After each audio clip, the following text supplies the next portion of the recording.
How did you go from being a kid, wealthy neighborhood, next thing you know, you're getting arrested, Rocker Island, you have an issue with Mike Tyson with the gun. Where does the chip come from? I can't figure out the chip with you, Teddy. We're not going to Dairy Queen. We're going to fight. Courage is facing something. If there's nothing to overcome, nothing to face, what would courage be? That's a powerful statement you just made. And Cuz would tell me, you're Leo. You're a born leader. When you saw Sammy's response, what was the first thing that came to your mind when you saw that? Now, I knew who his partner was, a guy named John Gotti. We want to get into the boxing business. You put Don and Dana. Who's the better promoter? You know, it helps to be a dictator sometimes. Boxing don't have that. Some of these fights right now, you're watching it for what? All the fears, all the doubts, all the inhibitions, all the crap that happened to us as a kid. And then on one given night, you could get in the ring. And if you're prepared enough, if you're determined enough, if you care enough, you could be called champion of the world.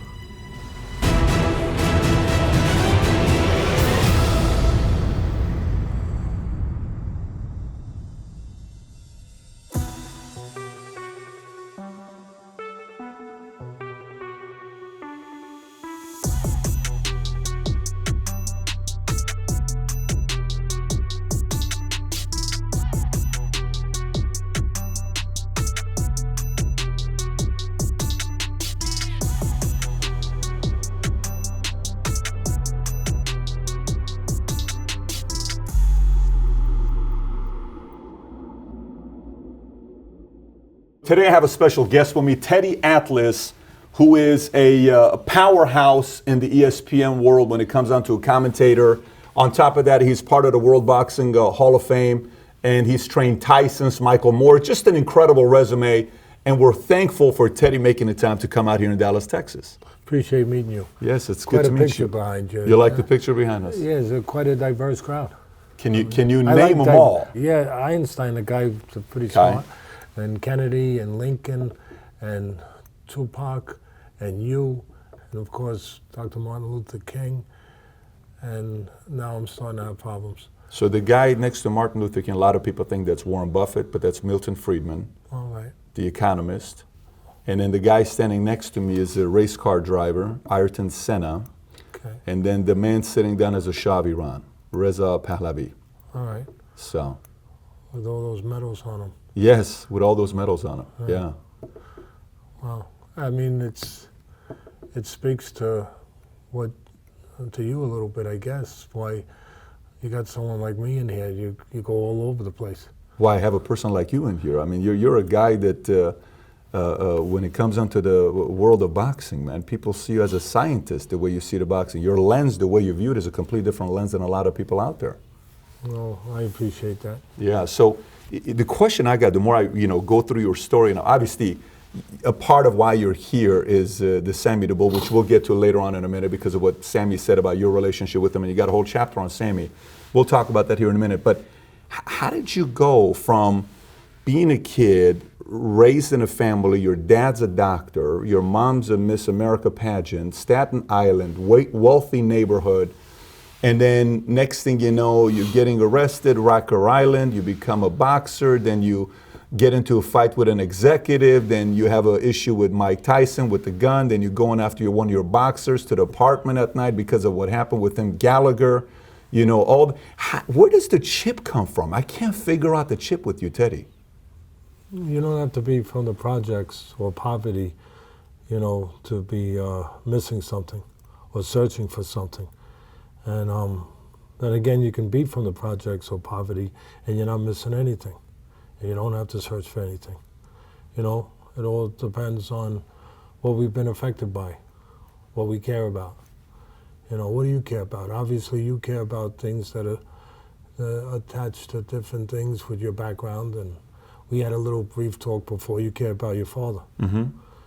Well, a lot of sons care about their fathers. And you never know to what extent, to what extremity, what extreme that it is until you know, until you're driven somewhere, and you don't know what's driving you. You just know what you feel.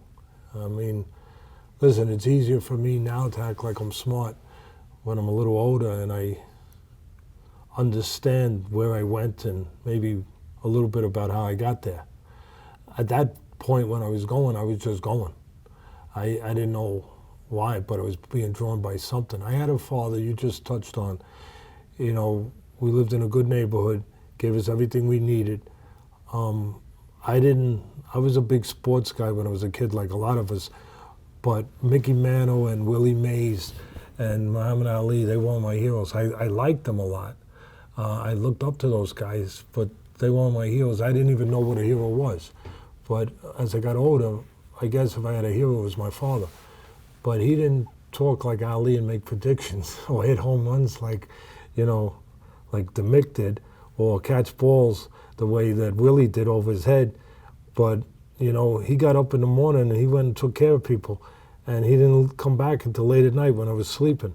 And he put a white pill under his tongue one time when I was a kid, and I didn't even know that that was nitroglycerin because his heart was starting to pop a little bit. But it was more important that he did his job and he still saw his patients than it was if he collapsed. So, you know, like he didn't talk, but he produced. He did, and I saw. And when you're a kid, you see things, you know? And I saw what he was doing. I saw what he was. I opened up the door one time without knocking. I shouldn't have, but it's part of what you do, you know? You take different steps and you just go. And I opened up the door. There was a mirror there, and he was over here, so I could see him without opening the door all the way. And he didn't have a chance to react. And he was bent over in pain, wearing a harness. I didn't know what it was. It was a truss, you know, that was keeping his intestines in place because he had a double hernia back in the day when you couldn't do it with lasers and all that stuff. And, you know, he got mad at me for coming in without knocking. As soon as he saw that somebody was there, he was good. He wasn't in pain no more. So I was only about 9 years old, I guess, but I realized at that point he was always in pain, but he didn't show it because it would get in the way of what he had to do. Don't show pain. No excuses. Do what you're supposed to do. And he went and he took care of people all day and didn't come home till midnight.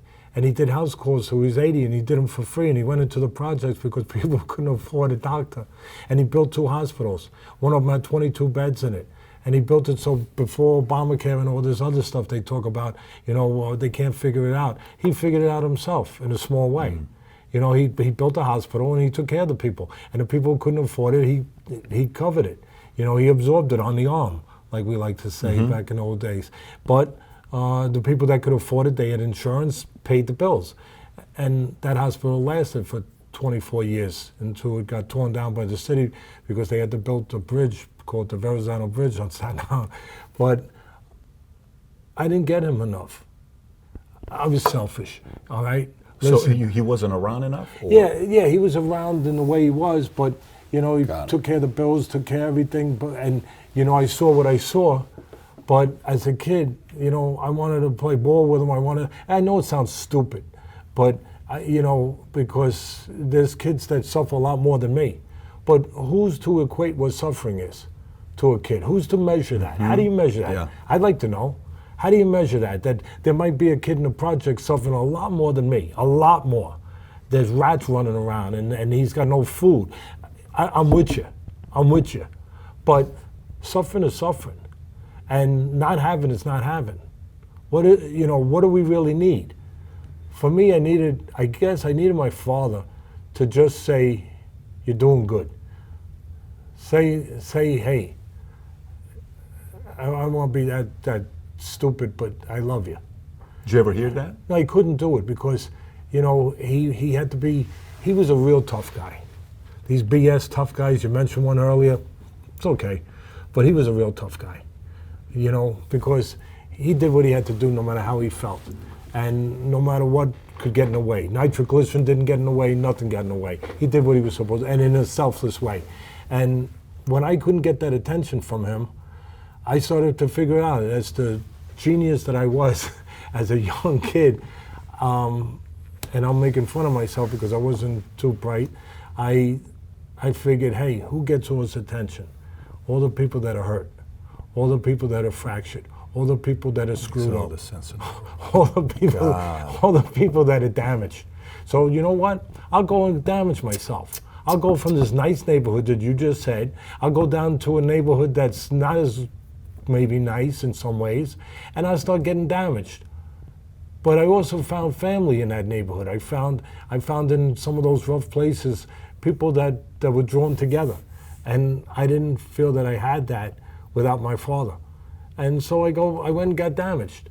And like I said, my father was not a BS artist. My father was a doctor. He was a special guy. I mean, when I got this on my face because I was an idiot and I'm out there, you know, in the streets, and I'm fighting, and not everyone fights with their hands.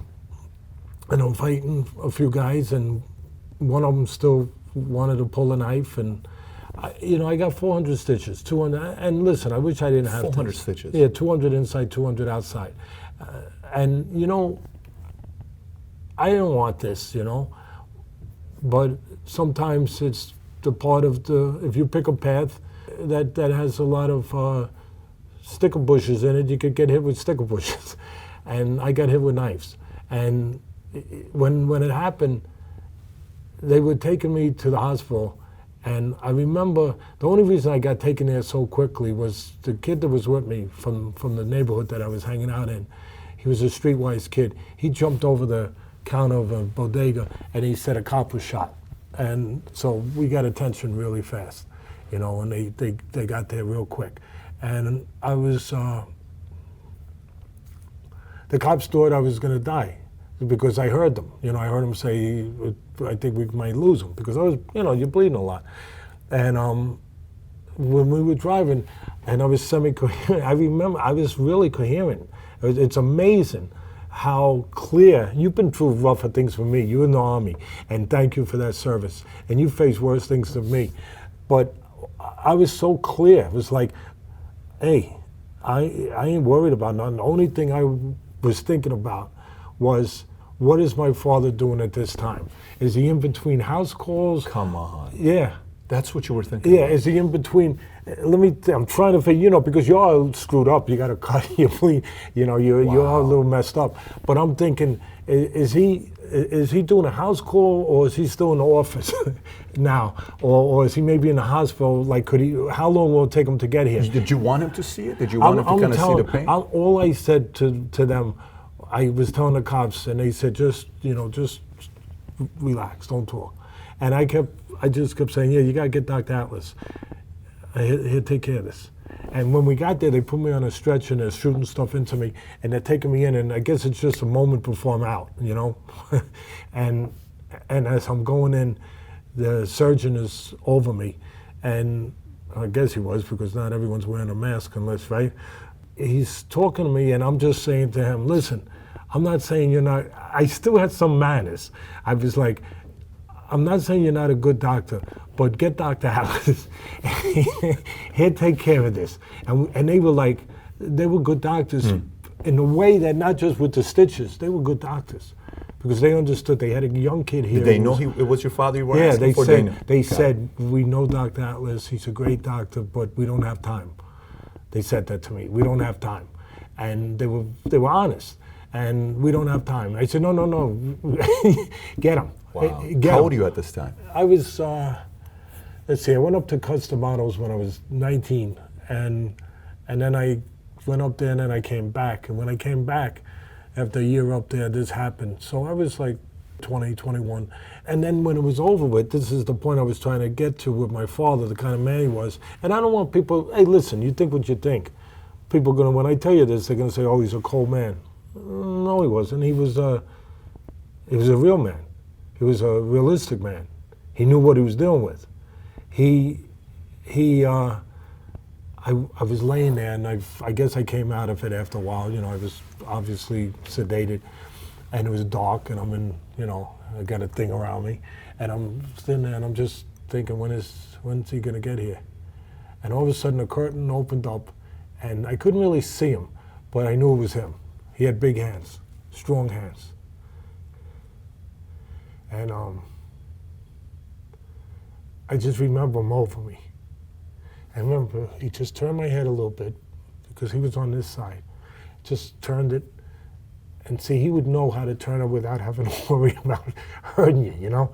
And he just turned it, and all he said was, they did a good job. You're going to have a scar for life. And he left. And that was it. You know, and I guess that was part of my travel back to being a human being that I could be like I am now, because it didn't get me what I wanted it to get me, you know. So then it was just a matter after that of finding your way, you know. And thankfully, you know, with the help of some people and the help of boxing and maybe myself a little bit, I got to the right place. You know, I got to the right place. It's impressive for you to go from that to where you are today, man. I mean, that's very, very impressive to have turned it around that way. Did you and him ever have a sit-down relationship, like last memories of your pops? What was the last conversation you had with your pops? He was 88 years old. He did house calls till he was 80, free house calls. And he had to get hip surgery. He was in a lot of pain. I never saw anyone who could tolerate pain like him. And it got to the point where it was real bad. So he went in for hip replacement and his heart wasn't great. So the doctors, he built 2 hospitals. He built Sunnyside Hospital, the one I told you about, then the bridge was built, so they had to buy it from him and tear it down, put the highway there. And then he went and built Doctors Hospital with 60 doctors, but he was the founder. And that hospital lasted 35 years. And that's the hospital he got hip surgery in. And when he went for it, some of the doctors said, you shouldn't, because your heart, you know, 88. And he said, listen, I want to get it, because obviously he understood the pain. And so he went in on Friday the 13th, and we begged him. I know this sounds so superstitious. My mother's Irish, besides being beautiful, she's Irish, so you gotta excuse the superstition. So we said, go in another day. Friday the 13th is as good as any day. So he went in. He went in and he had a massive heart attack. And all the doctors, the main doctors, were gone for the weekend. See, it was Friday the 13th. And they were all gone because it's the weekend. Yeah. So there was an intern there. And I know this sounds like, but hey, look, sometimes the truth sounds like something that you added to, but it is what it is. You know, that old saying, you can't make this stuff up. Right. He, the intern came in and he very quietly said, I'm gonna have a massive heart attack. He said, give me 100 cc's of heparin. Now, I don't know how many cc's, I'm just saying, but I think it was heparin actually. It's a blood thinner. And he understood. He was a great doctor. And the intern said, I can't, you just had hip surgery, you would hemorrhage.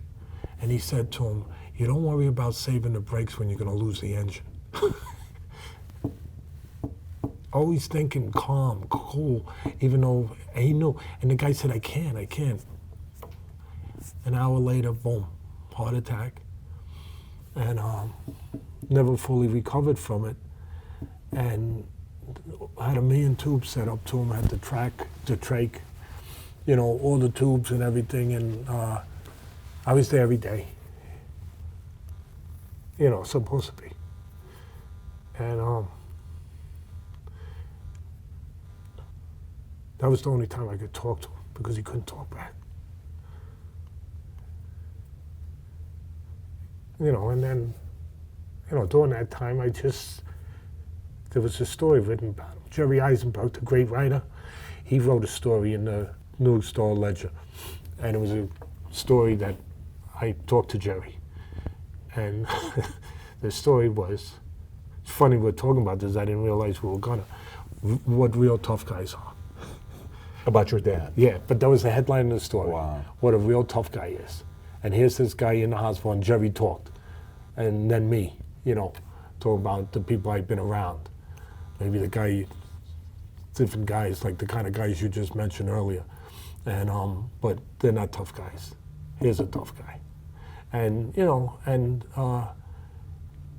just talked about him and his life and what he did, and then I read the story to him, but he was already gone. I don't know if he could hear it, but at the end of it, at the end of it, I said, like in the story, I read the story to him, and in the end of it, I said, I love you. And, I'm not gonna lie to you, it'd be more better. I know that's not the proper word, but who cares? It would be better if I knew he heard it. It would be gutsy on my part. How much guts do I have that I had to wait until he was semi-comatose to tell him that? Not too much guts. Not too much guts. But, I told it to him, and I know, again, he wasn't completely gone. And I thought I saw some smile. I don't know. We don't know, right? You don't know. Maybe you just want to see it. So maybe that's, but I thought I did. And, you hold on to those things, I guess. But, they get you where you need to get to sometimes. But, is he your standard of tough guy? Like, is he a man's man to you? Like, throughout your life, you've been around a lot of I don't identify strong men. people that way. Like, I don't use the word stand-up guy because I've seen too many of them sit down. So I don't want to hear. I ask that because you've never seen it with your dad. Your dad's always stayed consistent, tough, never shown it to you. I don't want to hear stand-up because I don't know what it is. It's just a word. Show me. I remember one time I was acting like a jerk, and I'm in the streets fighting, and I get cracked in the back with a tire iron. Hey, you pick the streets. There ain't too many rules. It's kind of like MMA, except they don't hit you with a pipe. They face you. Some people don't face you. So in the middle of all this fighting, I get hit with a tire iron, and what do? I go to his office to get stitched up, thinking I'm like I'm some kind of hero. Like I could walk in, get stitched up, and go out again and act like a fool, And so I walk in, one of my friends who just would do anything I said at that point, so walking me in, I'm bleeding all over the place, and the place is packed because my father had the biggest practice there was in New York. Because so everybody knew your father at that time. Yeah. He was a well-known doctor. You had to wait 5-6 hours to see him, and people didn't mind. 7 hours, because they were going to see this doctor. And listen, some of us he's the only one who would take everyone. That's if you're going to talk truth, you talk truth. He took everyone. He took anyone who needed help. Got it. And a lot of doctors, they wouldn't take everyone. They wouldn't take the drug addicts that needed a little help, or or the people that had no insurance, because there was plenty of people that had no insurance. So anyway, I get past the line thinking I'm a big shot. I walk past the line. He sees me in the hall. He comes in. The nurse, of course, sees me, and she's like, "Oh, come on, Teddy," thinking she's doing the right thing, and she's rushing me in past all these poor people that have been waiting. And he looks down the hall. He sees me. He says, have him wait like everyone else down there. Let him wait. So after waiting, it was a short date. It was probably about 4 hours. So after waiting, he brings me in. I'm a mess, thinking I did something heroic. We get stupid. And I get in there, and she gets the thing. Back in those days, I see it, big syringe of Novocaine. And she's handing it to him. He goes, "What's that for?" Very, very simple man. Very simple, but not like, oh, just, "What's that for?" She said, it's Novocaine, is it? Oh, he doesn't want that. If he's going to live this way, he should know how it feels. He doesn't want that. And I was like, no, I don't want that. Of course I don't. Wow. Of course I don't want that. Wow. And so, listen, again, some people out there are gonna say that this guy was cold and he was this. This is the same guy who got surgery, that double hernia I talked about. After 30 years of carrying it around, he finally got surgery back in the days when they couldn't do it the way they do it now. And he was supposed to be in the hospital over a week, probably 8, 9 days. He was in there for 1 day, checks out, and goes back to work. How do you do that? That's a tough guy. How do you do that? Got it. And now he paid a price for it because a smart man doesn't mean that he does smart things for himself all the time. Years later, he had to get another surgery, but he was able to get back to work. Why? Because he knew he could. Yeah, he knew it would hurt. He knew it wasn't practical, but he knew he could. He could. We can tolerate things. We can do things if we. But he was doing it for other people, not for himself. And that's a tough guy. Did mom and dad stay married? Were they married? Yeah. They stayed married? Yeah. So mom was totally fine. Mom could tolerate, mom could be around it all the time? St. Mary. Got it. No, I mean in some ways. But look, mom, look, Ken, if you're not ready to talk, you shouldn't put yourself in front of one of these things, I guess.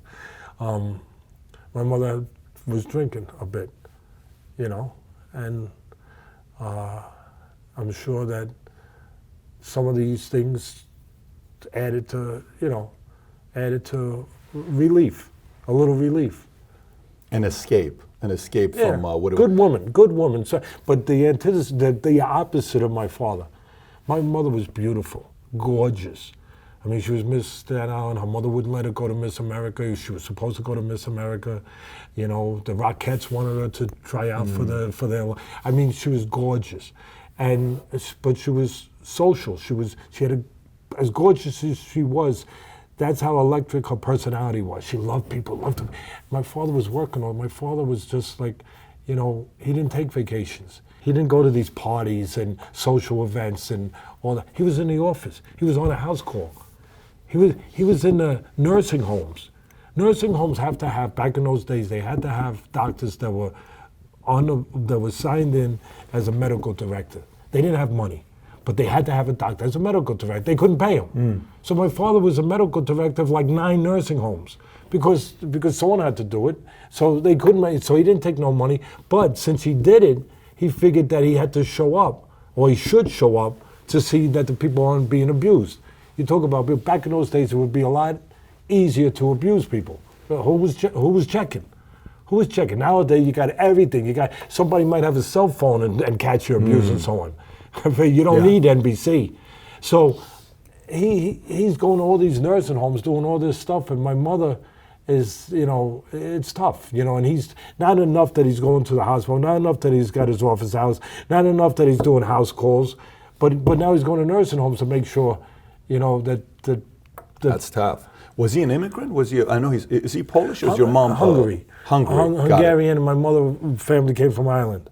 And so but not them. They were here. But you went to Poland. Why did you go to Poland? I went to Poland.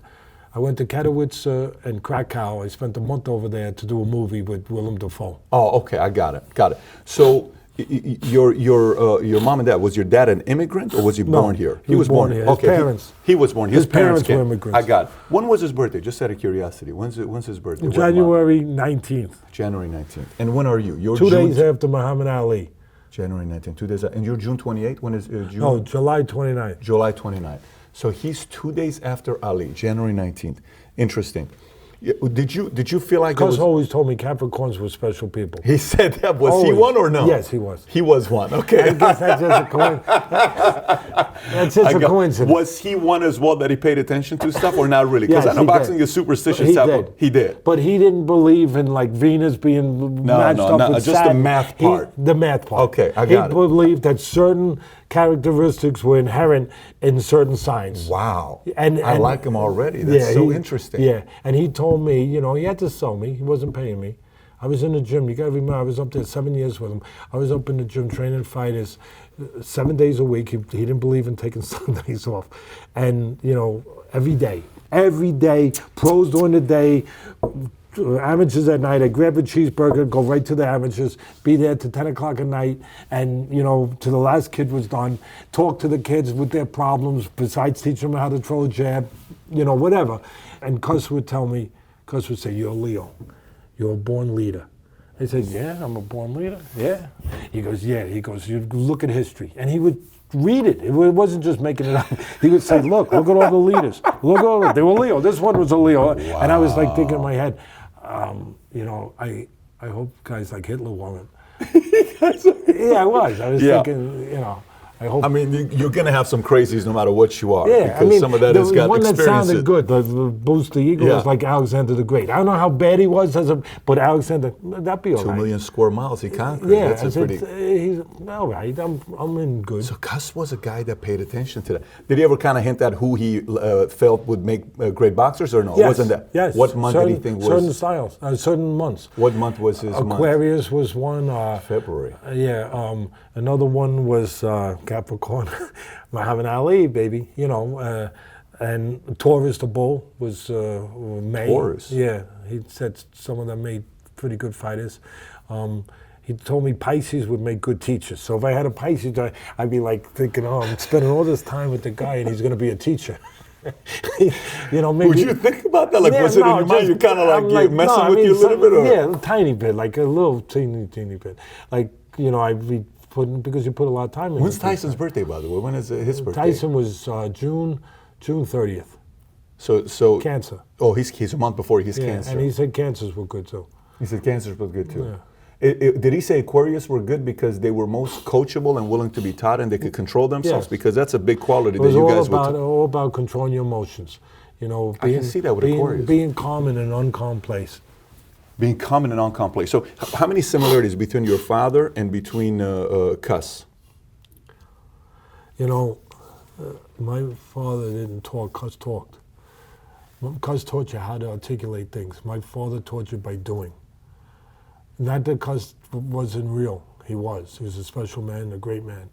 But Cus had some flaws my father didn't have.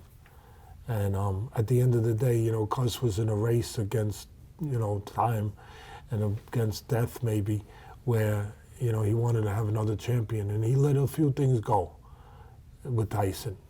And I understand it better now, because if I was in the same position, what would I have done? I don't know. If I was in a position Cus was, where I had world champions before, and my whole life was boxing. I didn't have nothing else. I never got married. I only married boxing. Everything was about legacy. Everything was about attached to that.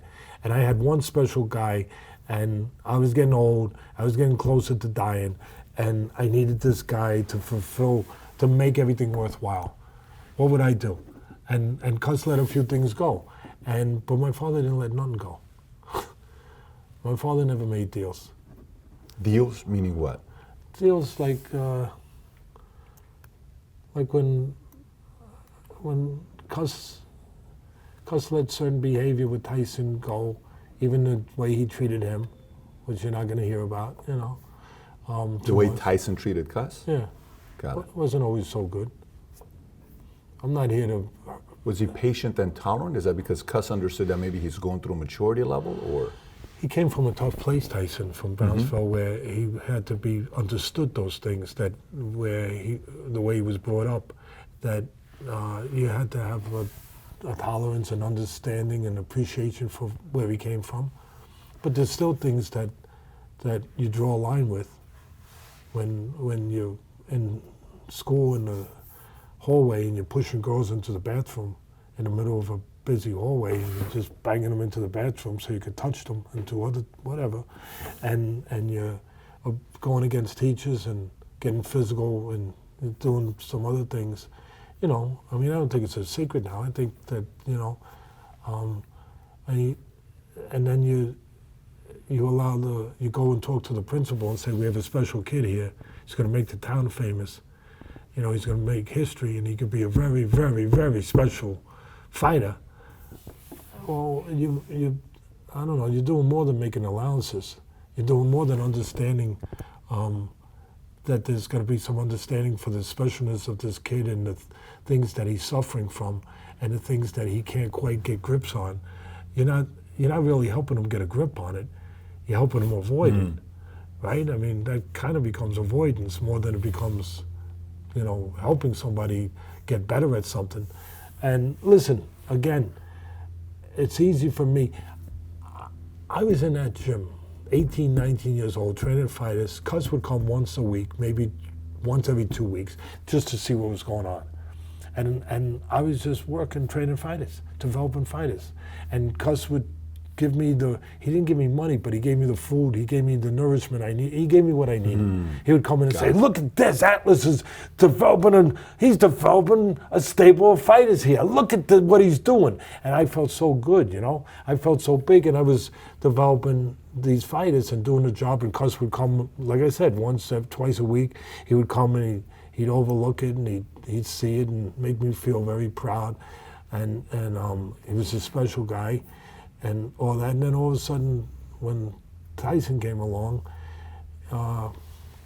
we had rules where I made the rules. If a kid failed a subject in school, he would stay out of the gym till he got caught up with that subject and passed that subject.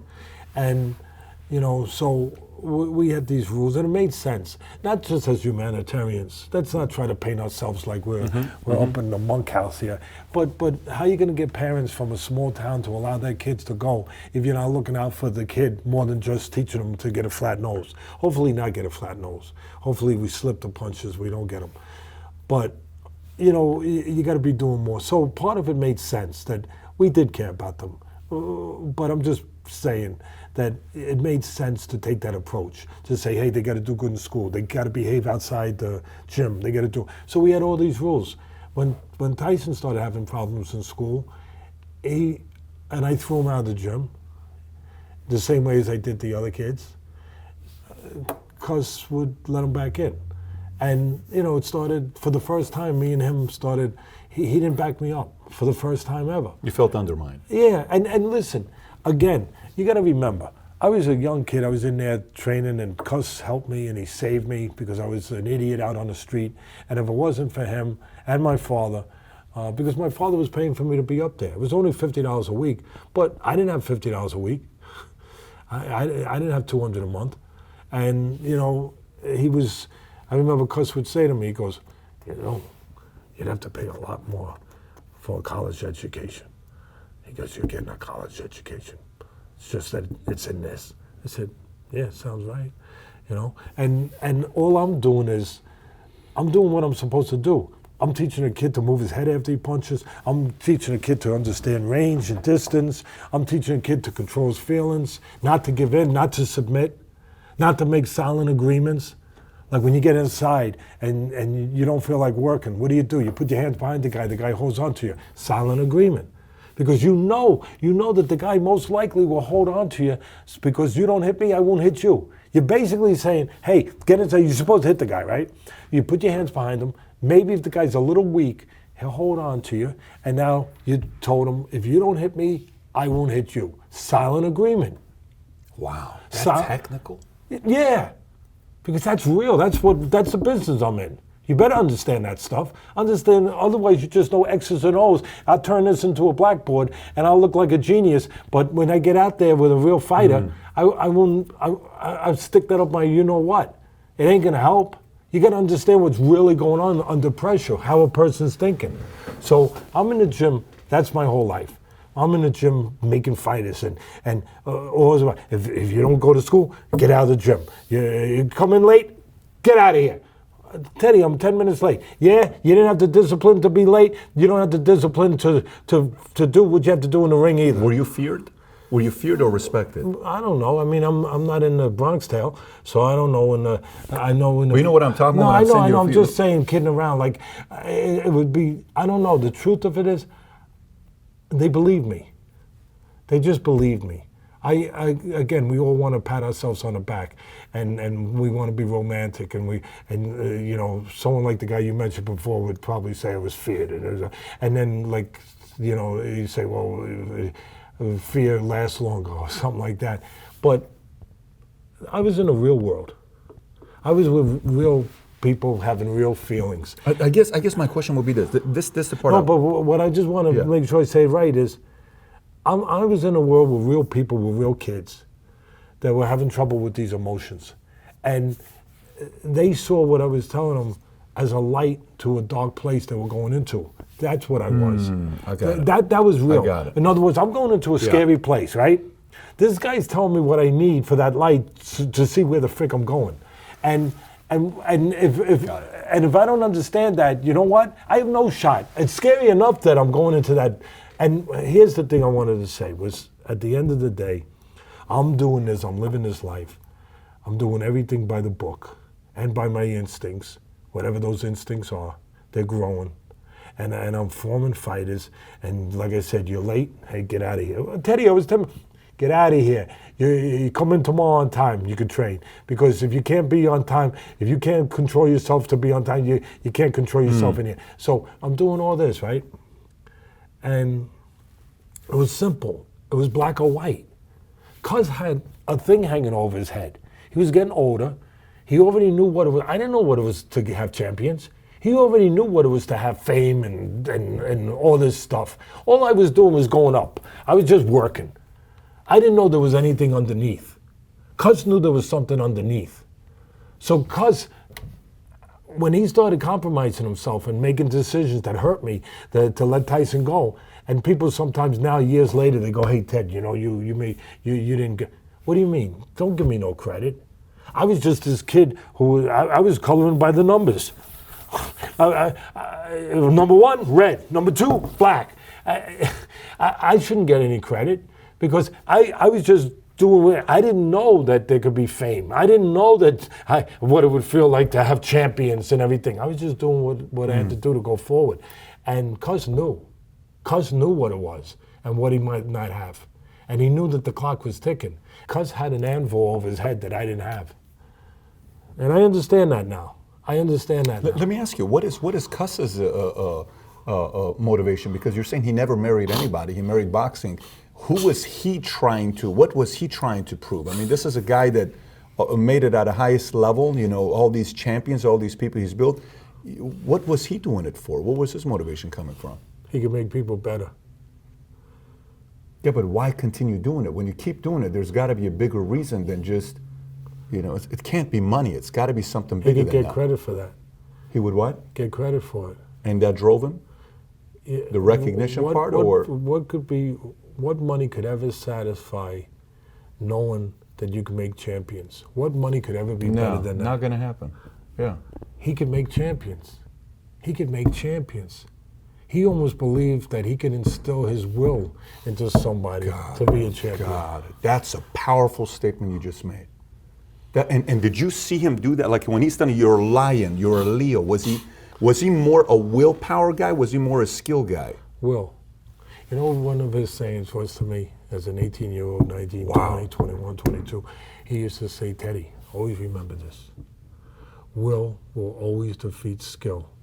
Unless, there was an unless, because he was a practical man, and he had to have those answers. He said, unless one man's skill is so far superior that his will never gets tested. And that was Tyson. That his will never gets tested. Tyson didn't have a strong will, but he had great, great skills. And when his skills were so dominant, which they were for a long time till we met somebody named Holyfield and Douglas. But up until then, his skills were so far. He was like one of those monster trucks going over a Volkswagen. I mean, it never got tested. The Volkswagen might have a pretty good engine, but you were only going to find out because it got crushed. It might have, because the body wasn't able to tolerate what maybe the engine later on could show you it could do. So Tyson would run over everybody with his great skills, and those people never got a chance to find out where he was empty, to look inside, to check those places, to look into, to just travel into those places to find out where he might be weak. They didn't, his abilities never let him get to that place, never let him get tested, until one day he got tested. When Cuss died, do you think he was borrowing Cuss's will? So when he died, his willpower also died. Is that, do you kind of see a parallel there, or that no? Tyson was grabbing Cuss's his will. That's not something you can borrow. But what you're saying is, Cuss felt he can impose his will on you for you. Yeah, but you can't. You can't. I got it. I mean, you can make somebody aware of something, and if they're willing to face what they have to face once you make them aware of it, that they might not have been aware of it. Interesting statement. You can help them, but they got to be willing to face that devil at the door. You know, when that devil knocks at the door, you know, you can't just lock the door. You know, you got to be willing to say. So true. Did you ever see anybody that flipped, that went from no willpower to a little bit of willpower to a strong willpower? Yeah, You ever, yeah. Who Larry was, Holmes. Okay. Larry Holmes, when he was an amateur, Yeah. and Cuz made me very aware of it, and I got all the respect for Larry. He, I hate to say this, but hey, Larry's a great champion and multimillionaire, and you know what? You can say things because he got there. He got there. But I think it makes him greater. So I'm going to say it. He was in a fight. I think the guy's name was Nick Wells. Don't ask me how I can remember this. And he was in the amateurs, and he lost the fight in the amateurs to this guy. Supposedly he quit. And Cus would say, you know, people said he was a dog, and people, and that, again, that shows you again how great Larry Holmes to overcome that. Because you can't have courage if you don't have fear. How you can have courage if you're not scared of something? What is courage without being scared of something? Courage is overcoming. Courage is facing something. If there's nothing to overcome, nothing to face, how did you show courage? You have to have fear. You have to be terrified to have courage. You have to almost be weak to have courage. You have to have a weak moment to have courage. Because if you didn't have a weak moment, if you didn't have the moment of self-doubt, of thinking about submitting, of quitting, we hate to use that word, but then how would you have courage? How would you display, what would courage be? Courage is getting past that, is overcoming that, is pulling you out of that. So if you don't have that to pull you out of, what did courage do? Courage didn't exist. It has, what does it have? No definition. So he was in a fight, and Cus made me very aware of it. Larry. Yeah, Larry Holmes with this guy. I think it was Nick Wells, but whatever it was. And according to what everyone said there, he quit. He gave in. And he also fought, I think he might have fought Dwayne Bobbick too in the amateurs. But anyway, he gave in. And a lot of people said they didn't have any worth for him or any hope for him, you know, think that he would be a great fighter because he was yellow. Because he would, you know, once a dog, always a dog. And Cus said to me, listen, Teddy, he's still young enough. He's still at a point where he has, I hate to use this word, he had an excuse. He wasn't developed enough to understand that he could control that feeling and that he should control that feeling. If he doesn't give up, if he gets some help and he doesn't give up, he can become, he can grow in that area.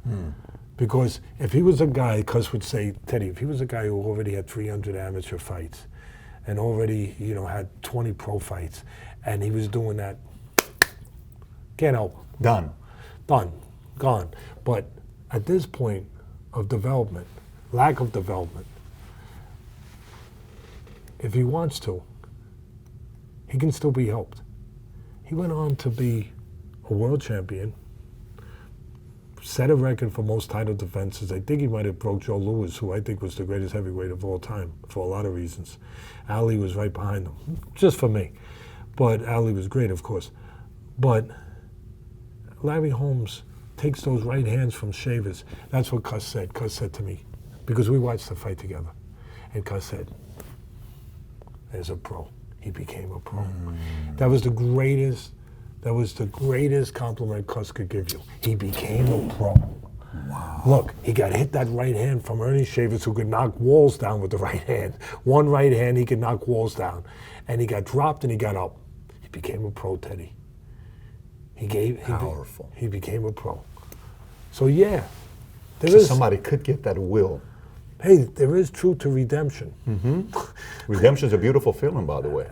It is a now let me ask you this: with the whole fear, you know, you hear a lot of things with fear versus danger. Fear is imagination. Danger is real, right? You hear these two words. So to you, you're saying courage is, there's no meaning to courage if you don't have something to fear, to have to balance or to have to fight, to tap into the fear. But What is the difference between fear and danger to you? You're not in a fight, okay? You're not in a fight until there's resistance.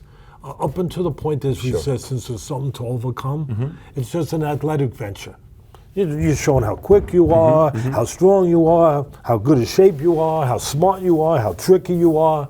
It's an exhibition. But then something happens. And a moment comes and you have to overcome. You get hurt. Whatever, and you have to overcome. You have to deal with resistance. Then you've been in a fight. Then you show those qualities. Those qualities have to be there then. You know, the difference between, what your question was, between fear Danger. and danger is, you know, danger is physical. Fear is emotional. They both do damage, buddy. And you know that better than most people. You know that. Because you've been there. You've been in those, you've walked down those tunnels, you know. And I trained the New York Jets for 3 years. I mean, it's almost sad to say that they actually put me in the press book as a coach back when Mangini and Tannenbaum was the GM and the coach. But they asked me to come in and work with the team, so I did. And they called me a coach. I wasn't a coach, but I gave them boxing lessons, and I talked to them. And I go right to the same places. We're all in a fight. I don't care if you're playing football. I don't care if you're a lawyer. I don't care if you're a teacher that has to go into a classroom that's not too easy to go into and face these kids. I don't care if you're a board member that has to go in front of people and talk. But we're all in a fight. We're in a fight. And the first thing I would say to these guys when I first got their attention was, hey, we all go into these dark rooms. It's just a matter of whether or not we stay there or we get out. And I used to call them the gray rooms. I used to say, listen, when you're in there, you're in the trenches, you know, and you got a 300-pound guy in front of you, and he's kind of ugly, and he's strong, and you know he's going to do something to you, and you start going into a gray room. You start going into a little bit of a gray room, you know, and then if you keep going further down that corridor, there's a black room. You better get out of that gray room. You better start moving this way, towards this, where there's a little more light. And you know, they understood it. I used to even use the terms, you know, we used to talk about silent agreements. I used to say to them, you make silent agreements on a line in there sometimes. You make silent agreements where you don't really, you look for the guy, you know, to kind of do a waltz. You know, you don't really, you make a little silent agreements in some ways. Do we do that in life? You know, I used to say, here's the tangible part of giving in fighting. Guy starts throwing a don't hit me punch. When I was doing the ESPN ringside fights, that I would use that term. Oh, he's throwing don't hit me. What do you mean don't hit me punches? You don't hit me, I won't hit you. Just don't hit me. I'm like, bang, bang, not that, because that'll hurt the guy, and then the guy's going to respond, and he might hurt your back. But you throw, don't hit me. You know, don't hit me, I won't hit you. Don't hit. So I would say to the lineman, do you ever throw don't hit me blocks? Wow. And you know what? Some of these honest guys, coach, coach, yeah. I threw a couple of don't hit me block where I'm supposed to, you know? And listen, and what is it? What are you afraid of? What? It's the physical fear. You hit it right on the head. You know, it's the physical danger, but it's also the emotional of being embarrassed, of failing, of being found out. None of us want to be found out. That's powerful. And that's the world you're in, where you are going to be found out. Yeah. That's the part that. Let me ask you, how much of Cuss's style, when you watch Cuss, how much of it was? Let's just say you're somebody who's training. Teddy, let's see how bad you want it. Let's see if you got it. Let's see if you got the goodies. Let's see if you can fight through your fear. Let's see if you got. And how much of it was, you can do it, Teddy. Go get him. go kick his ass? Because it's a different style of leadership, right? It's a complete different style of leadership. Which style was cuss more, or was it a complete different style than what I'm talking about? No, you're on the button. You're on the right path. Cuss was about teaching. Cuss was about believing. Cuss was about substance, tangible. That sooner or later, the ring was a chamber of truth. Sooner or later, someone's gonna figure it out. You can BS them all you want. They're gonna get in there, gonna figure out you were full of crap. That your stuff ain't helping them. Chamber of truth. Your stuff ain't helping them. you better tell them the truth. You better tell them what's there, what's coming, what they're gonna be facing. And part of the way you tell them is you explain to them. Like, I would talk to fighters and I would say, and Cuss would say, yeah, there you go. See, I told you you're a great leader. You know, but again, he's not paying me. Had to give me something to bulk me up. But I was progressing. And I would say I would talk about the things that, made sense to talk about, that I knew they were feeling. Before it came out in the open. To let them know that I understood. That I understood what was there, what they were thinking. When I took kids, amateur kids, when I was developing, it was time to take them to fights. I take them down to South Bronx to get fights. And I would have them sitting in the locker room, dressing room, waiting. And I have a young kid sitting, the way you're supposed to look like. And I come by, but I knew they were dying. So I come by and say, I didn't even see your shirt moving. Joking around, like, the hard part. I didn't even, I could hardly tell you. And the kid go, they can't help it. They were, I said, no, it's not showing. I said, it's not showing, but I know how you feel. Like, because he was, and then sometimes we'd be we'd be driving down in a station wagon, right? Going down, you know where we're going. We ain't going to have ice cream. Mm-hmm. We're not going to Dairy Queen. We're going to fight in the South Bronx in club shows, smokers, tough place. So we're driving. And I used to say to the kids, so how many of you wishing that I get a flat tire right about now? No, we don't want no flat tire. Teddy, we don't know. All right. A few years later, when the kids were out of boxing, they were growing up, some of them going to college, and I'm proud of all these kids. Teddy, remember when you said, we were hoping you get a flat tire? And you know what else they say? What's that? But we knew you'd fix it. Wow. Got it. So because when I read about you, Teddy, you tested your guys. You gave them the. Is this story true about you testing Michael Moore when he's coming to the corner? You're not going to sit down right now. I'm going to sit down. Stand up. You haven't earned the right to sit down. Did you say things like that to your guys or no? Yeah, it's on tape, so you can't kind of hide from it. I'm just glad. Oh, it's on tape when you said it to Michael? Yeah. Oh, okay. Yeah, it was on HBO, so it's there to see. But I mean, I'm just glad he didn't say, "Yeah, you sit down, you go fight." I'm glad that he did what he did, which was behave like a guy who wanted to be a champion. How different is it when Which you're... he did. I didn't do the... That's one thing that should be really clear. I didn't win that fight against Holyfield. He did. Mm-hmm. I did my job, but more importantly, he did his job. He did his job, and he freaking did it good. How different is it? We're at the gym, you're training with me, and I'm looking good, okay? And you're working with me, and you're testing me. Sure. I'm looking good. I'm going to a couple things. You're watching, I'm doing good. And then it's the real fight. How much do you change? And how much do you learn about the guy that you're training? So does Teddy change in the corner different than the way you're training me at the gym, or no? No. Okay. But it's... Is it reminders? Yeah. Okay. And listen, they're going to hear some of the same things they heard every day in the gym. They're going to hear some of the same stuff. So it's nothing where... No, but it becomes more intensified.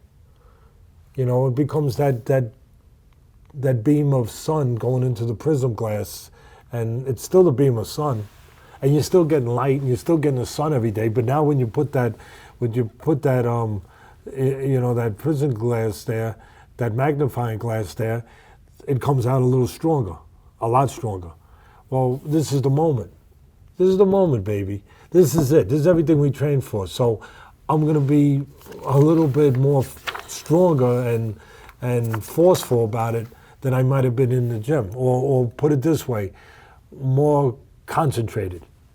You know, it's still the detergent you're putting on your clothes, but this is the high the stuff that's just more concentrated. I mean, it's strong. Who's the guy you saw over the years who you would say the best in skill set, the best in skill, and then who would you say you've seen over the years who was the best in will as a fighter? Oh, wow. I mean, there's so many in great skills. I mean, Sugar Ray Leonard was a great skill guy. Mayweather, great skill guy. And they had great wills too.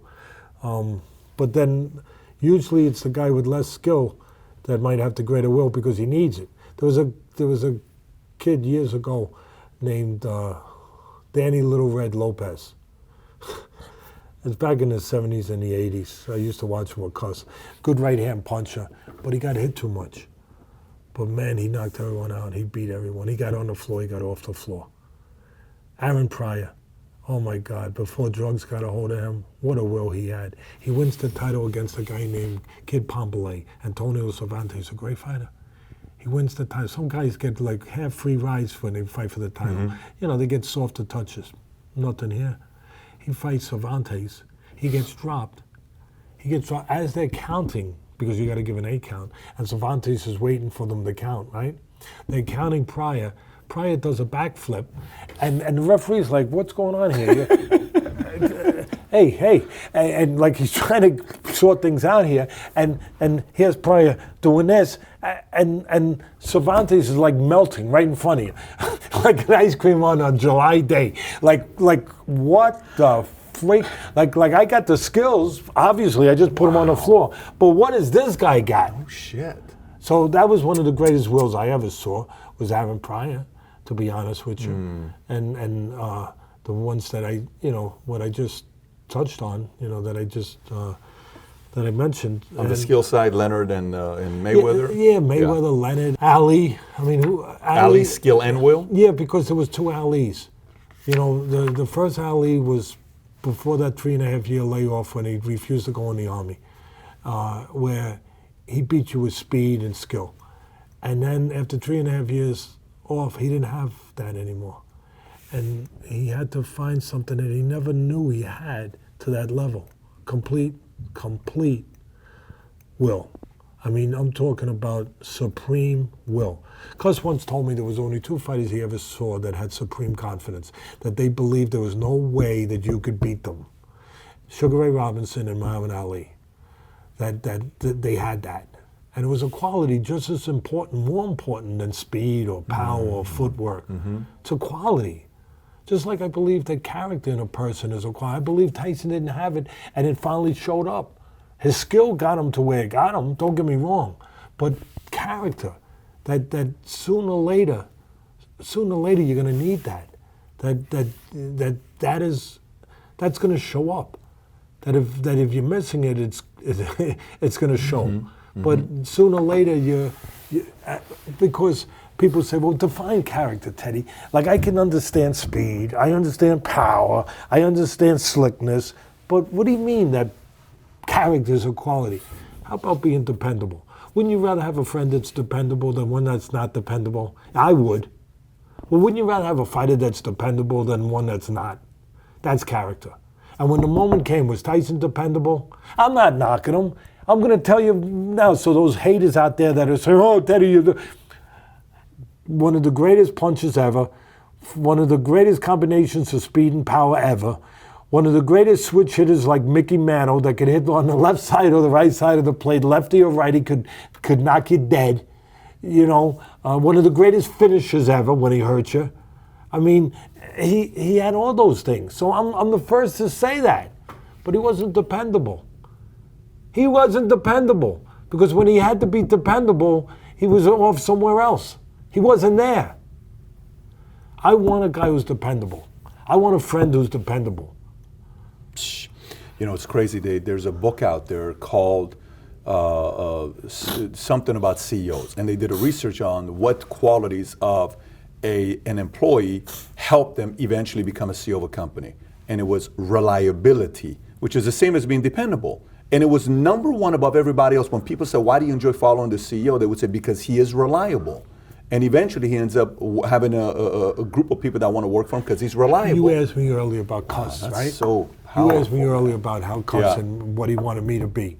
I had to be reliable as a teacher, because if you lie to these guys and they get in the ring and that freaking stuff is coming Yeah. at them, oh, holy crap. He didn't tell me the truth. I couldn't rely on what he told me. You told people if I'm a guy for you and I'm not ready to fight somebody, you would tell me I'm not ready to fight that guy. Would you tell me that if I'm your fighter? Are you kidding me? Yeah. How would you have that conversation with me? You ain't ready. First of all, at an earlier stage, I've actually told some people not to box anymore. At an earlier stage. Retire. Get out of the game. Yeah, because I didn't think that they could get to a place to make impact money, to be able to really be worth it for them, where it would be worthwhile with the risk they were taking. There's a risk in this business, Of course. all right? Yeah. Not just a risk, physical risk, but risk of time, a risk of involvement, a risk of what your dedication, what you dedicate. Dedicate yourself. If you're not going to be able to have a chance to get there, take that same dedication and use it for somewhere you can get to. I had a kid years ago when I had Tyson up there. Great kid. And he was a heavyweight. He played a little football at a pretty good level. He went to Lehigh with a scholarship. You know, I think that was Division I. I think he got a cup of tea with the Cleveland Browns, you know, just like a quick tryout, whatever. Physical guy. And heavyweight. He wasn't going to make it. I mean, you know, he could be okay, but he wasn't going to make it. There came a moment where there was state police tests were coming up there. And he came to me, great kid, great person. He came to me, he said, Teddy, what do you think? Take the state police test. Got it. Yeah. And you know what? I haven't had touch with him, but I heard he's in BCI. I heard he moved up the ladder. Future boxing. Future boxing. I'm obviously, I'll give you mine. I want to hear what you're going to say about this, on what I feel about the world of boxing. I used to be a fan. I used to follow it. I enjoyed it. I don't believe it anymore because I think there's way too much politics. And I have had Buster here. I had Joe Cortez here. We've had some of these guys. We've sat down and they've said, well, you know, the scoring system is not working because the best way to really have judges look at the fight is from the top. Joe said you got to look at the judging from the top, not from the side. Have honest judges. Okay, so that's where I'm going with this. So how much does that affect the game of boxing, the world of boxing? When you chasing fans. It's chasing fans. It hurts the credibility of the sport, but it's been around 200 years. So it's not going away. You don't think that's going to change it, even though these judges are... because people, these people at Hollywood and all these stars and all these, they all come out for the big fights. Why? The same reason that people go to Lords to get the waters, to maybe they're going to get a little healed. Maybe the waters will help them. They will heal them. They come to those fights because maybe they could get better. Maybe they can see real men in the ring, noble warriors, facing their inhibitions, facing their doubts, facing all the dark spots inside themselves, and going in there and being better. Maybe I could be better if I get close to these guys and I watch. That's why they all come out. Maybe I could get touched by it. Maybe I could face something a little bit better. Maybe the next time that my boss is coming down the hallway, I don't go and hide in the water fountain and let water run in my mouth while I'm not drinking, just waiting for this freaking guy to leave. Maybe I'll get stronger. Maybe I'll get tougher. Maybe I'll become more. You think that's what it is? It draws people. It draws them to see a man face another man with all the weaknesses that we have inside ourselves, all the fears, all the doubts, all the inhibitions, all the crap that happened to us as a kid, all the stuff that was told us that we were yellow, we were this, we were no good, we weren't going to be this, we weren't going to be that, and to go in there and see two men face themselves and face all those things. It ain't the other stuff. It's what you're facing about yourself inside. What you don't know. And be willing to find out, to know. People want to be around that. And I'll tell you one other thing that makes boxing great. I think there's too many excuses in life anyway. I got to say that. But sometimes people will say life's not fair. all right?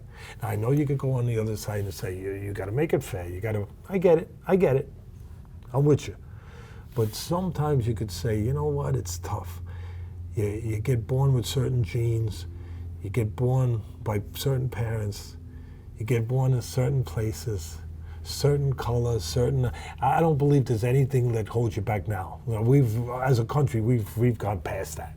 But sometimes you feel that. You feel it. And if you feel it, it could be real. It don't mean it's real, but you feel it. You think it's real. And then that you had poverty, you didn't have this, you didn't, your clothes, you felt a little embarrassed because you were wearing hand-me-downs and your shoes had some holes in them and all this stuff that you didn't think was fair. All this stuff. And then on one given night, you could get in the ring. And if you're prepared enough, if you're determined enough, if you care enough, you could be called champion of the world. Wow. That's pretty freaking good. That's why people come. That's why they come. To see that, to witness that. UFC versus boxing. I'm curious your thoughts on UFC versus boxing. Obviously, UFC's coming up tremendously right now. It's getting a lot of credibility right now. Do you think there will come a time where UFC is going to take over boxing? No. You don't think? Boxing been around 200 years, and boxing is just what I just said. And it's the problem with boxing, and the reason why UFC, they have their own market. It's like having two restaurants, but you're still seeing people going in both places. Say, now another restaurant, this restaurant's going to close. No, because they still have patrons. They still have people that like that food. There's still two different markets. People like this food, and they like this food. So you're still going to have it. But Dana White has done a great job of marketing his brand, marketing his sport, developing his sport. It helps to be a dictator sometimes.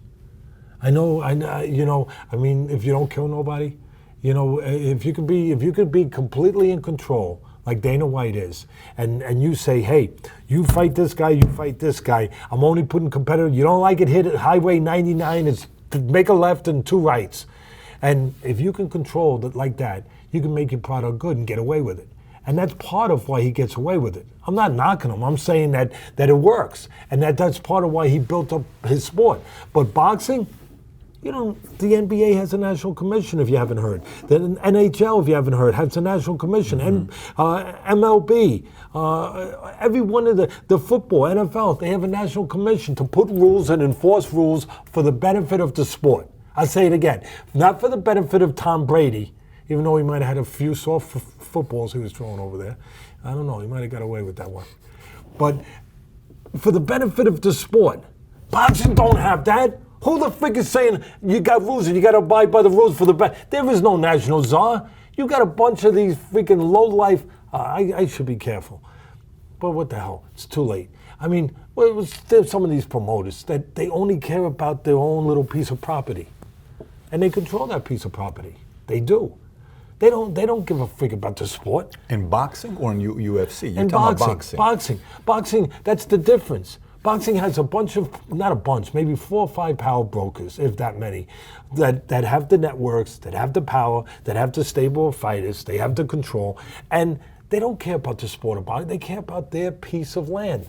So they don't care if fighters fight competitive fights as long as they get to 20-0, 25-0, and they're on TV, and they're getting big checks. They don't care if the sport is driving. How do you control that? They don't care. They don't care if a judge gives a corrupt decision as long as it's corrupt on their side of the fence, because they don't care about 20 years down the road. They don't care about the sport overall. They care about that they're in control, that they still have power. How do you do it? You have to have a national commission. So let me ask you a question though. If Dana White ran boxing, he would have made the Mayweather-Pacquiao fight at the peak, is what you're saying. But nobody runs boxing. I get it's that, too but big. if it was ran, it obviously can't revert back if he to was the national commission, if there could be such a thing as a national czar in boxing, he would say no. We got. You want to fight? This is who you got to face. You don't want it, you're not fighting nobody. And maybe he would also say, they have their problems too, but maybe he would also say after a horrible decision where you'd have to be like, I don't know. I mean, you'd have to be on like a lot of psychiatry medicine, I guess. You'd have to be taking a lot of hallucinogens to make a decision the way some of these judges make, where you know the other guy won. And maybe Dana White could come in, or Czar could come in and say, hey, you were the judge? Come to my office Monday morning. We're going to watch this tape. And if you don't have a damn good explanation of how you freaking scored this fight for the other guy, start looking for another job right away. That's powerful. And Dana would do something like that. Because Dana, right after the fight, will say, I don't know if I agree with this, I don't know if I agree with that. And half the time, people are ticked off at this guy, but he's running the show. You know how many fans come up to me every day and they say, Teddy, thanks for telling the truth, but your sport, those decisions, I See can't. But that's what you're watch saying, Teddy. What you're saying is the reason why. I agree. I don't know. I mean, but I'm not disagreeing with you. But the way it's going right now, look how many fights he's putting. Look how many exposure he's getting. Look how much social media. Look how many of these ultimate fighters like this stuff. I mean, you look at boxing right now. Who's the biggest pull right now? You got Canelo's pulling the Latino fights. Okay, let's just say Canelo, Golden Boy side, right? On the heavyweight side, who do you have? Wilder, okay, Fury, Joshua. After the fight, you know, he wants to go befriend Ruiz. I don't know if that's like the style of a heavyweight. You know, I don't even know if the fans wants to see that. It's like, you lost, man. Don't go Ruiz. Like, who is the pull today? Who is the pull today where you're sitting there saying, like, right now? You know what saves boxing? You're right. You're 1,000% right. But you know what saves it?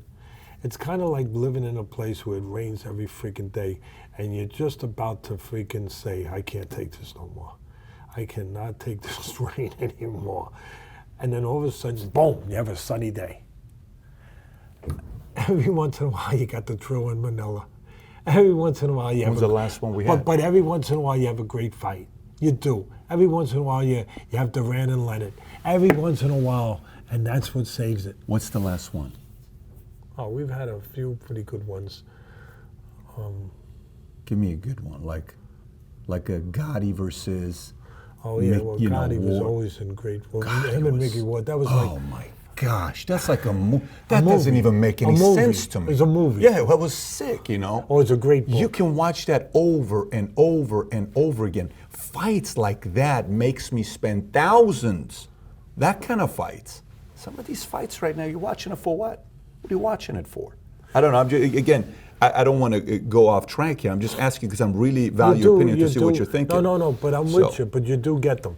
You do still get them. When's the last one, though, Teddy? No, you had one just not too long ago. I'm just coming up short right now. Okay. It was just. I'm trying to remember which one it was. I mean, I had a kid involved in a fight. Better be of the light heavyweight. He was the IBF champion against my kid, the WBC champion, Volzik, Ukrainian against a Russian kid. And tremendous fight. We came up short, but it was on ESPN. Too many times you have A against B. You're right. It's like a farm system. It's like they're just, the promoters are using the networks. The networks, some of the executives, like, they're not the brightest guys in the world sometimes. Just because the executives don't automatically mean that they're geniuses. But they have a product that sells, and they stay there. They've been put there, and they're there, you know, certain places. And so, you know, you got a lot of times on television, on these different networks, you got the A against the B, and the executives don't know what's going on. That the promoters using them to build their stable. A's again, where it's not competitive fight, they're just building their guys up. But on that fight, it was we lost, but it was a tremendous fight. And then before that, Spence and Porter, welterweights. That was about maybe a month ago. That's not a little long ago. That was two guys with wills and skills. I'll tell you right now, Spence had the better skills. But Porter, man, he had tremendous will. And you know what? He was winning the fight on my scorecard going into the late rounds. But then the other guy's skill, and he had some will, allowed him to come back. And it was really a tremendous fight. So they're still there. You think Don King was good for the game?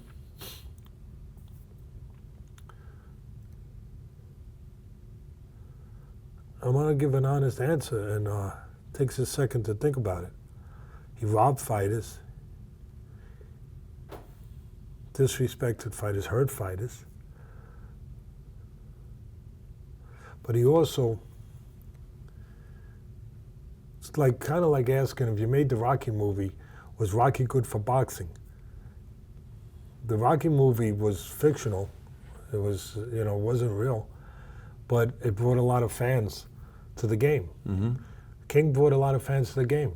He put on extravagant events, marquee events, in way off places like Zaire, where it brought attention to where we're still talking about it today. Yeah. So I guess that's your answer. He has helped. Yeah, I mean, you can't get around it. But I qualified it by saying what I said first, because that's fair. Who's the modern day Don? I mean, Don King. Anybody today that's doing it at his level, the way he did it? Well, I mean, Arum is a guy that's been around 60 years now. And he's, he got fortunate that he was about to go out of the game. Quite frankly, HBO wasn't doing really anything with him anymore. And then ESPN saved him. And he's with ESPN now, and he's definitely the biggest promoter in the game, probably. And then you got guys like Eddie Hearn with the Zone. You got him there. One of Eddie Hearn's boxers is a trainer of mine, local guy here, and he's part of the Zone. But at that level of a Don King today, at that level, like, if you put Don and Dana, forget about character and all that stuff, the way you describe Don. You put Don and Dana, who's the better promoter? Well, I mean, Dana hasn't had the longevity that King had, first of all. Longevity has to be factored in there, right? A little bit. And but Dana's putting some big events on in a short period of time. He's catching up.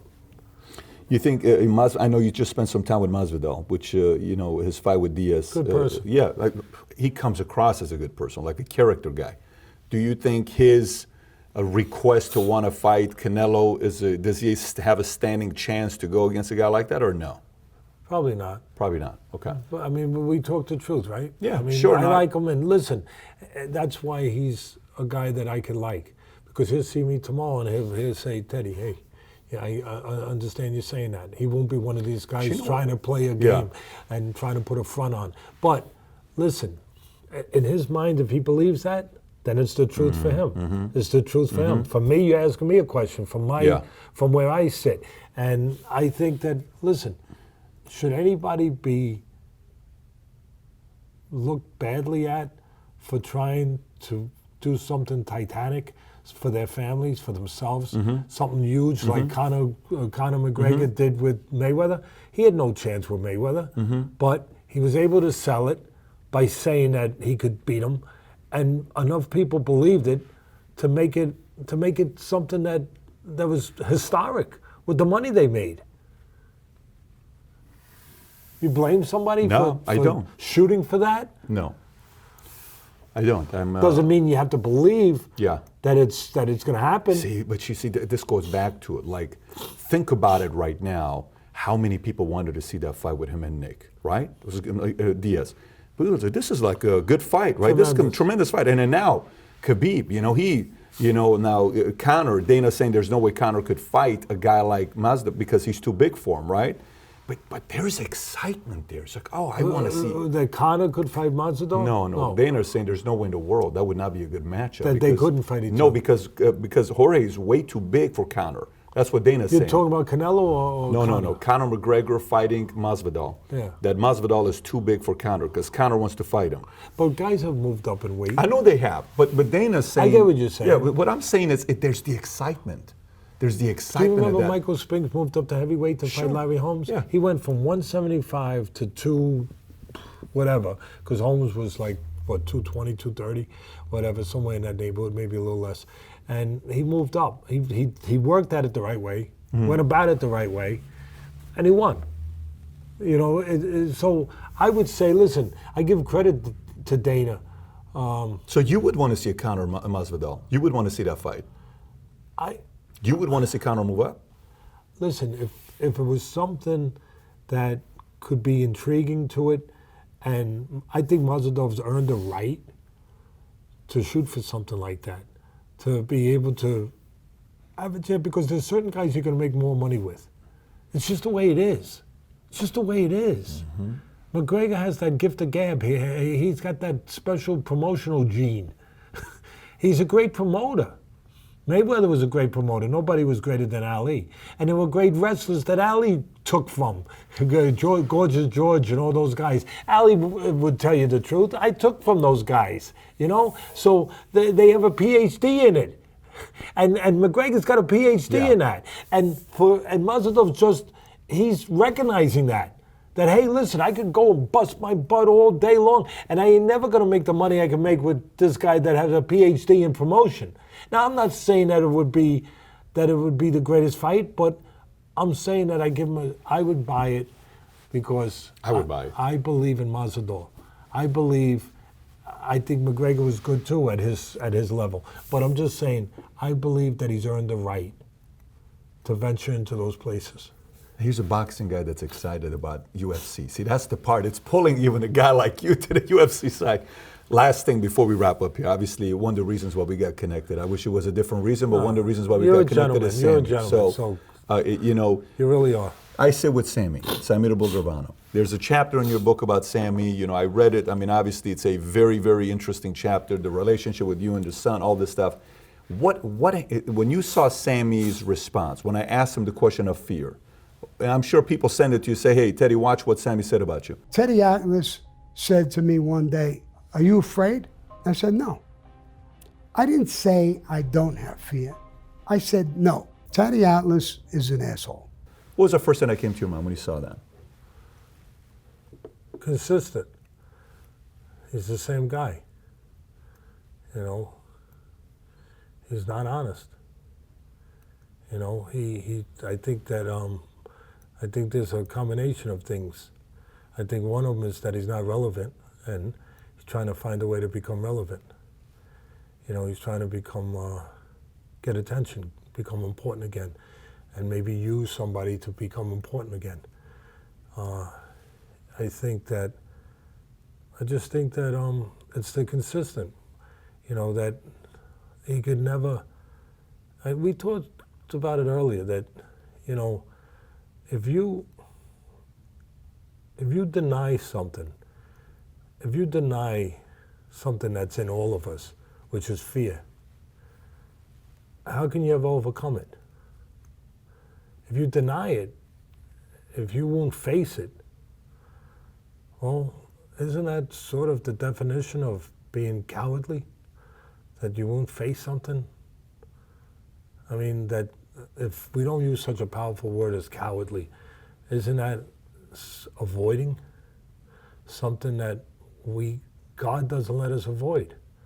Nature, if people are uncomfortable with hearing me talk about God, all right, I respect that. I call nature.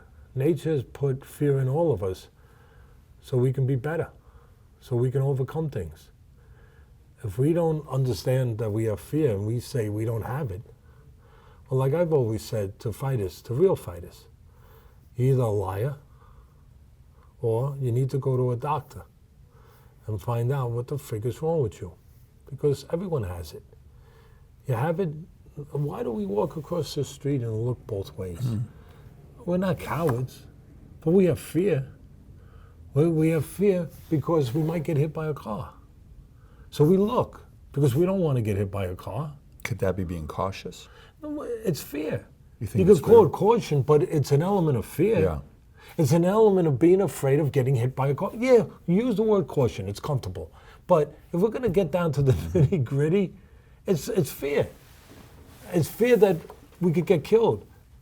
We could get maimed. I mean, we could get paralyzed. I'm just saying that I didn't listen to it. I just heard what people told me, so I only have snippets of it. But, you know, it's just consistent with a guy that's never going to be able to be truthful about, because he always looked at it like it was a shortcoming. Like in his world, it would be a shortcoming. Well, guess what? You proved that you had a shortcoming by what you did. So no matter what he says, you know that old saying, the horse is out of the barn. Somebody should tell him the horse left the barn a long time ago. We already know that he's afraid. Because why did he do what he did? He did it because he was afraid. He was afraid of facing what was coming. I mean, somebody should remind him and say, hey, Sam, listen, I know you don't like to listen too good, but pal, you've been exposed already. You already proved that you're afraid. I won't even use the word a coward. I can use it, but I won't. But you've already proved that. Because if you weren't, you would have faced what was coming. You would have said, come on. But instead you found a way out. When the fight comes, when the moment comes, fighters fight. They don't find ways out. You're not a fighter. You shouldn't even use that word. You shouldn't even use. You know what you are? You're you're one of those yuppies that orders Starbucks vanilla lattes on the app. The only difference is you ordering murders instead of lattes. And because you didn't have the guts to do the murders yourself. Although it doesn't take much guts to shoot someone behind the head. That's what you are. Go get the Starbucks app and order some freaking vanilla lattes, okay? But don't bother me. Get the frick out of here. I know what you are. I know what you're not. I know what you're not. So stop the BS. What else you want to talk about? You spent a year with him. How was it when you spent a year with him? I mean, you trained his son. You guys were at the gym together. You guys were, he would come and ask you questions. What was he like? I mean, you wouldn't spend a year with him if you guys didn't get along. We got along. You guys, so Yeah, there was no some kind of a denying that. relationship at some point there, right? Yeah, I mean, he liked boxing, and he reached out to a relationship. He was training in Gleason's gym in Brooklyn under the bridge. I was training fighters there.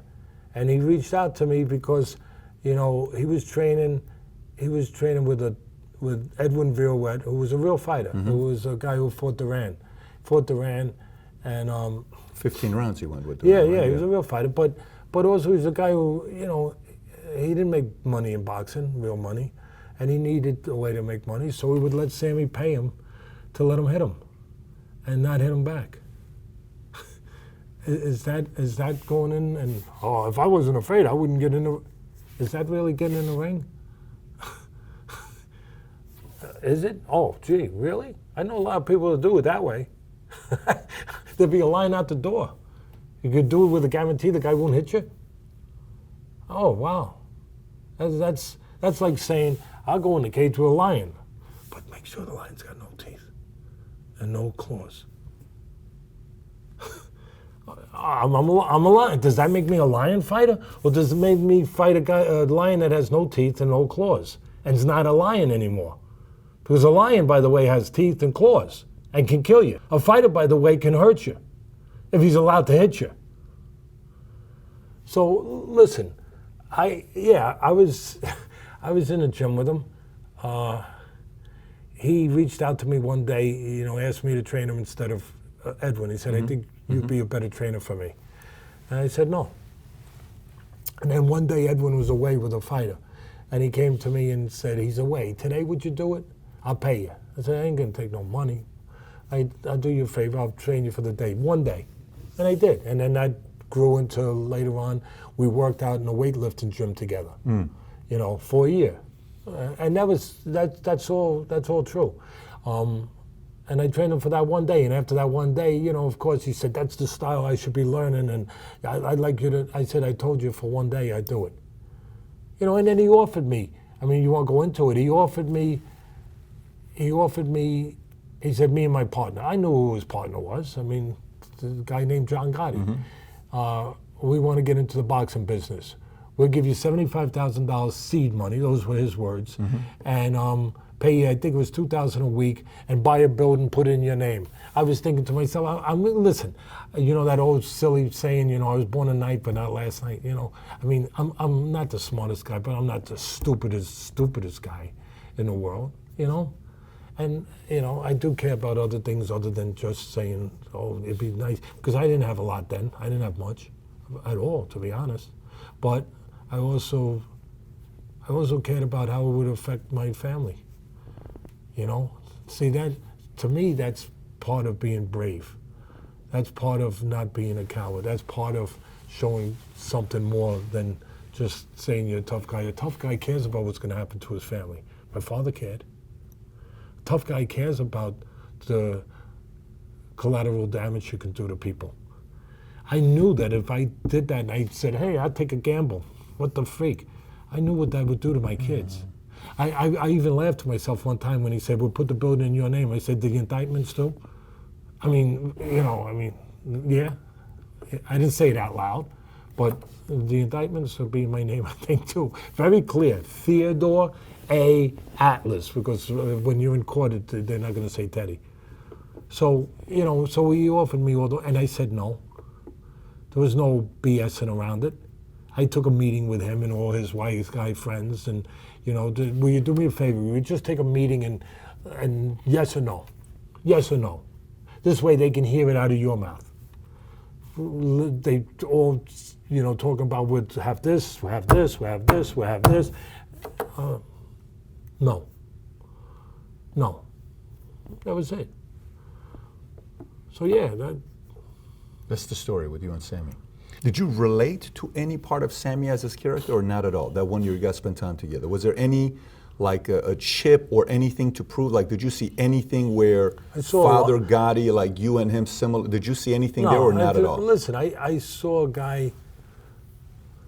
I want to be careful. I don't want to just say something for the sake of saying it, or for vengeance or anything like that. I want to say it for the truth.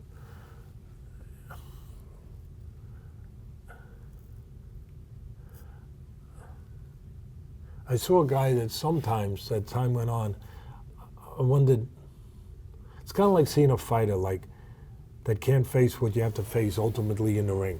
Like, you become a state trooper. Like we talked earlier, become something. You know what I mean? I kind of saw like a guy who obviously his vocation was a gangster, right? And when he starts saying, I ain't afraid of nothing, and and then starts asking you questions like, I'm not how do you help fighters? How do you make them control themselves? They said, you mean their fear? Oh, well, I don't have fear. Oh, all right. It's just like you want a witness stand. You just said, guilty. I mean, that wasn't hard to figure out. You don't have fear? And no, I said, well, how do you talk? I said, well, you got to control fears like fire. Fire. And then let's use fire. You can't even, how is this guy going to be what you got to be when you get in the ring? Eventually, you got to face the devil, right? You got to face that moment. You got to face that guy that's going to come to you in the ring and say, you ready to do this? You've been hurt. You ready to do this? You ready to be a fighter? Forget about being a fast guy. Forget about being a power puncher. Forget about shooting guys in the head. Are you ready to be a fighter? Are you ready to be a gangster? Are you ready? I kind of thought, hey, he ain't ready. But that's his problem. That's his thing.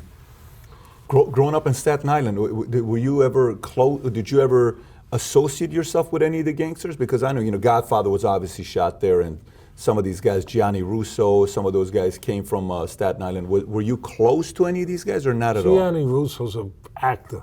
I know. Please, let's be careful with that. I didn't say he's a gangster, but he's from whatever. He was a guy that was a associate of Costello years ago. An actor, and they got rid of him quick in The Godfather. So I don't know about him. I mean, to me, there was more significant people around than him. But listen, there was. I think everyone knows that there was. I mean, Castellano lived on top of Toad Hill with a house that he called the White House. I mean, there was a good amount of gangsters on Staten Island. I mean, did I associate with them? No, I wasn't hanging out and playing pinochle with them.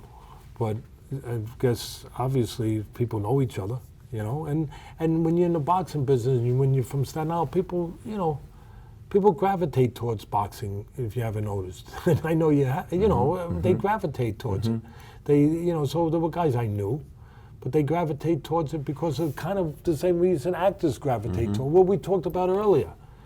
They think that, you know, wow, there's something to this facing things, being a man, you know. And it doesn't mean there is, unless you are. Unless you are. This has been a blast sitting down with you, man. Truly, This has been a blast sitting down and talking to you, man. You're just a very real guy, and the story when you started off with your father, I immediately connected with you because my dad, I'll tell you, crazy story here. So Middle Eastern fathers, there is no "I love you, Teddy." There is none of that. It's just you're not working hard enough. You got to go do something with your life. When are you going to get your act together? It's a lot of that, right? So I get out of the military. And since I was a kid, man, I enjoyed this guy's company. He would leave 5 o'clock in the morning, would come home at 9 o'clock. So it was always a similar way of trying to get this guy's attention to say, hey, what do you think about your son here? So one day, I come out of the Army, and I'm working at Bally's. The night before I go to his house, and I said, listen, I got to tell you something. He says, what? I said, you got to tell me you love me. He says, what are you talking about? I said, tell me I love you. He says, you have become an American. What is this American stuff? What is this weakness? What is this weakness stuff? He says, I said, tell me you love me. I'm your son. I said, we got to hear it from you. He says, I'm not going to tell you I love you. You know I love you. I said, Dad, I'm telling you right now, I want to hear it. He says, this is crazy. This is crazy. How did you become like this? So I leave, I go to work the next day. My dad never calls my work ever. I get a call. Patrick Bet-David, line 1, it's your father. I'm like, my dad, what the hell is he doing calling me? So I pick up the phone. I say, hey, what's up? Yeah. How you doing? Good, I'm at work. Okay. All right. That's good. You're working. Okay. I love you. Click. Yeah. He hangs Beautiful. up. Beautiful. So then my sister calls me. She says, hey, is Dad's health okay? So why? So he just called me and said he loves me, you know. And now today, you know, the guy, he can't help himself but tell it, you know, one of my luckiest moments is the fact that my kids are close to this guy. You know, it's heaven on earth seeing those moments. So I appreciate you opening up, man. I truly wasn't expecting this interview to go to this direction, but I had a blast with you the last 90 days, man. Truly. No, really, man. I really enjoyed this. And anybody watching this, I know I was just told that his book, Atlas, you got to get it. The Audible version just came out, right? We're going to put the link below for you to go download the Audible version. And it's him speaking, it's Teddy's voice speaking. And then on top of that, he also has a charity that he started due to his father. We're going to put the link below as well for you to find out more about it. And if we're going to put Teddy's social media as well. If you want to go give him love after watching this, whether it's Twitter. Matter of fact, we'll put his handle and my handle here. Send us a tweet and let us know what's your biggest takeaway from this interview. But Teddy, appreciate you so much for coming on. Appreciate you. Really enjoyed it. Thank you.